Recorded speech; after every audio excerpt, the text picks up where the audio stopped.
Good day. Today's our topic is adjective. Bugungi mavzumiz sifat mavzusi. Xo'sh, kelinglar birinchidan sifat nima degani? Shu qoidaga bir qarab o'taylik.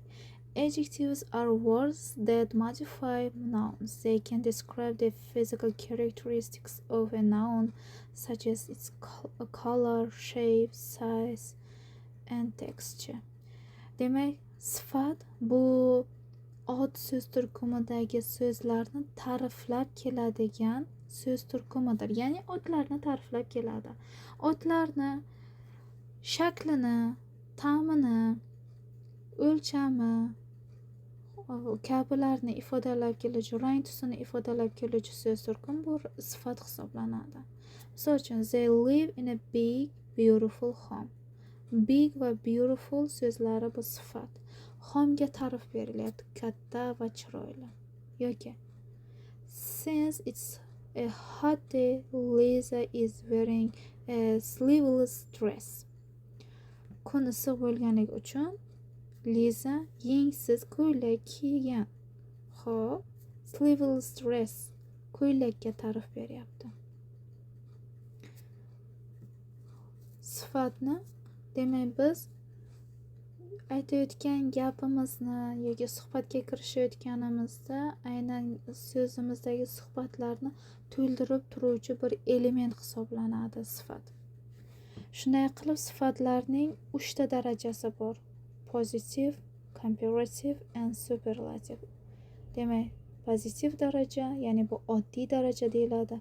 Komparativ qiyosiy daraja, superlativ esa orttirma daraja deyiladi. Xo'sh, keling har bir daraja bilan tanishib chiqamiz. Let's talk about positive degree of adjective. Sifatning oddiy darajasi nima deb o'ylaysiz? Bir o'ylayinchi. Xo'sh, to'g'ri.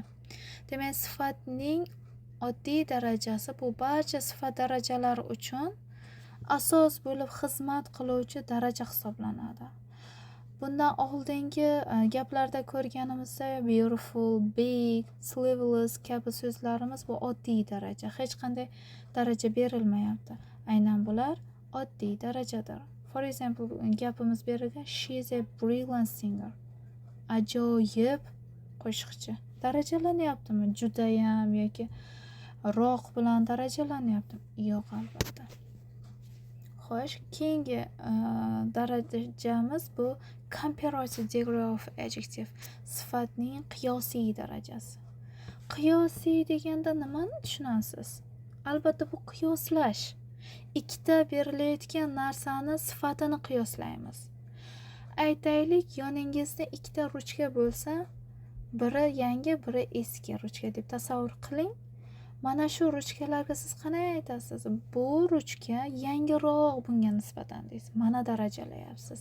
Ya'ni qiyoslab aytyapsiz. Yoki ikkita xona bor.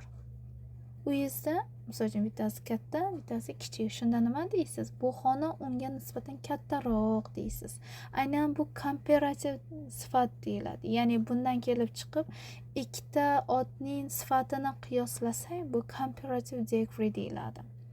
Va ingliz tilida yasalishi bir bo'g'inli sifatlarga va ba'zi bir ikki bo'g'inli so'zlarimizga er qo'shimchasini qo'shamiz. Misol uchun big, bigger, cheap, cheaper kabi so'zlar. 2 va undan ortiq bo'g'inli sifatlarimizga esa more so'zini qo'shish orqali sifatning komparativ darajasini hosil qilamiz. Beautiful, more beautiful. Wonderful, more wonderful. Expensive, more expensive. Bu sifatlarimiz aynan bo'g'inlariga qarab hosil qilasiz. Navbatdagi 3-darajamiz superlative degree of adjective. Sifatning orttirma darajasi. Sifatning orttirma darajasi deganda nimani tushunasiz? Biror bir narsani darajasini orttirib ko'rsatadi. Bunda ham sifatning orttirma darajasida ham qiyoslash bo'ladi ichida.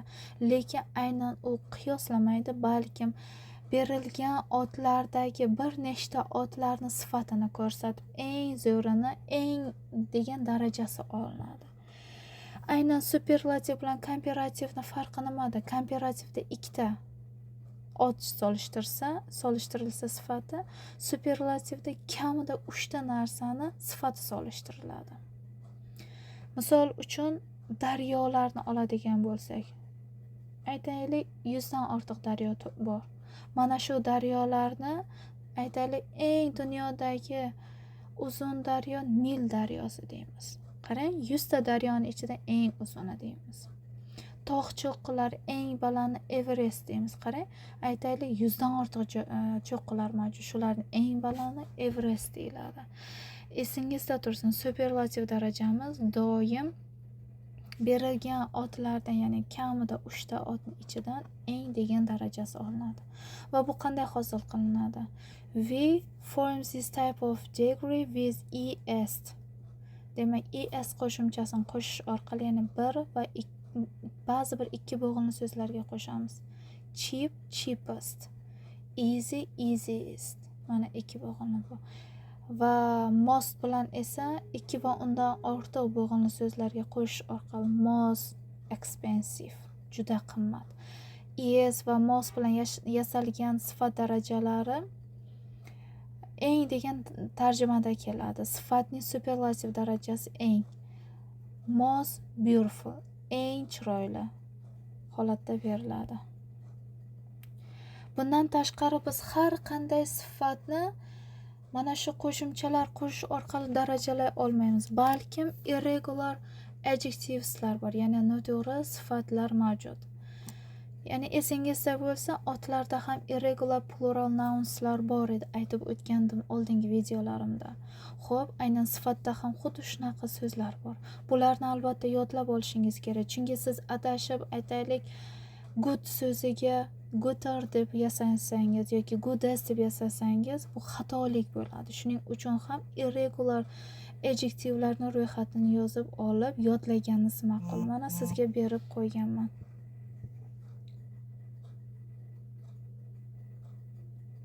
Xo'p, ana endi sifatlarni darajasini qanday hosil qilamiz va ularni xuddi zamonlarga o'xshagan kalit so'zlari mavjudmi? Albatta mavjud. Let's start. Birinchidan comparative degree bilan boshlaymiz. Siz mashq bajarasiz yoki gap tuzasiz, solishtirmoqchi bo'lsangiz, bu signal so'zlardan foydalanishingizga to'g'ri keladi. Misol uchun qiyosiy darajada dan ko'ra deb foydalanasiz. Than, a bit, more, a little, as kabi so'zlarimiz bor. Bular qanday keladi? Than degan so'zdan oldin albatta komparativ daraja kelishi kerak, ya'ni komparativ plus than keladi. Misol uchun this home is bigger than that one. Bu uy anavidan kattaroq deyapti. Ana bigger than esingizda tursin. Keyingisi a bit ozgina, more ancha, a little ozgina degan tarjimalarni bildiradi va aynan shu signal so'zlardan keyin comparative degree keladi va undan keyin than degan yana bir o'sha signal so'zi keladi. Ya'ni the boxes aren't more bigger than above one. Bu qutilar pastdagi qutilarga nisbatan tepadagi qutilarga nisbatan ancha kattaroq ekan deyapti. Xo'p, yoki yoningizda aytaylik ikkita masalan qog'oz bor. Biri kichik, biri katta deb tasavvur qiling va aytasiz bu qog'ozga nisbatan ancha katta ekan yoki ozroq kichkina ekan deysiz. Mana darajalayapsiz. Keyingi bog'lovchi so'zimiz, bog'lovchi emas, aynan kalit so'zimiz ss degan so'zimiz dek deb tarjima qilinadi va ss so'zining o'rtasida pozitiv, ya'ni oddiy daraja keladi. Dek qimmat, dek arzon, dek yoshi katta degan gaplarimiz bor. Anna is as young as Inna. Demak, Anna Innadek yosh deyapti. Yoki o'zimiz kundalik hayotimizda ko'p ishlatamiz. Misol uchun bugun kechagidek issiq bo'lmadi deymiz. Mana dek degan so'zdan foydalanyapmiz. Yoki bugun kechagidan kunimiz yaxshiroq o'tdi deymiz. Mana dek degan qo'shimcha bilan ishlatyapmiz. Navbatdagisi superlativga e'tibor qarating. Superlativda buni signal so'zlari very, in, of all, I have ever, seen, verb 3, ya'ni present perfect. Superlativ darajani birinchi o'rinda very juda ham ko'p ishlatiladi. Juda degan tarjimani bildiradi va bu so'zdan keyin biz superlativ emas, balkim pozitiv daraja ishlatamiz. Very cheap, juda arzon. The chips desak ham bo'ladi, lekin very bilan hosil qilish yanada arzonligini nazarda tutamiz. Xo'p, in gapni oxirida keladi, ajratib oladi. Misol uchun in the world, dunyoda, in the class, xonada, in the book, kitobda. Of all, hammasidan ko'ra degani. Hammasidan ko'ra shu aqlli deymiz. The cleverest of all deymiz.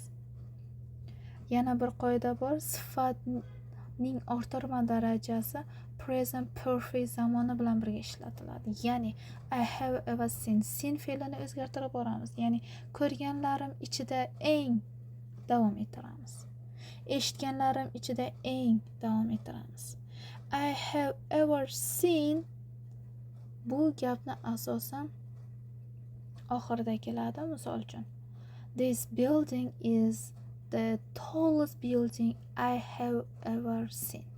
Bu bino ko'rganlarim ichida eng baland bino ekan deyilyapti. Gapni ya'ni ikkita qismdan iborat bo'ladi. Present perfect ikkinchi gapda keladi. Ikkinchi bo'lib. Demak, yana bir qoida muhim jihatini aytib o'tay. Sifatning orttirma darajasi doimo the artikli bilan birga keladi. Umid qilamanki, bugungi darsimiz ham sizga juda ham foydali deb o'ylayman va bu sifat mavzusini yaxshilab o'rganib oling va chiroyli gaplarni hosil qilishda foydalaning. See you. Thank you for your attention.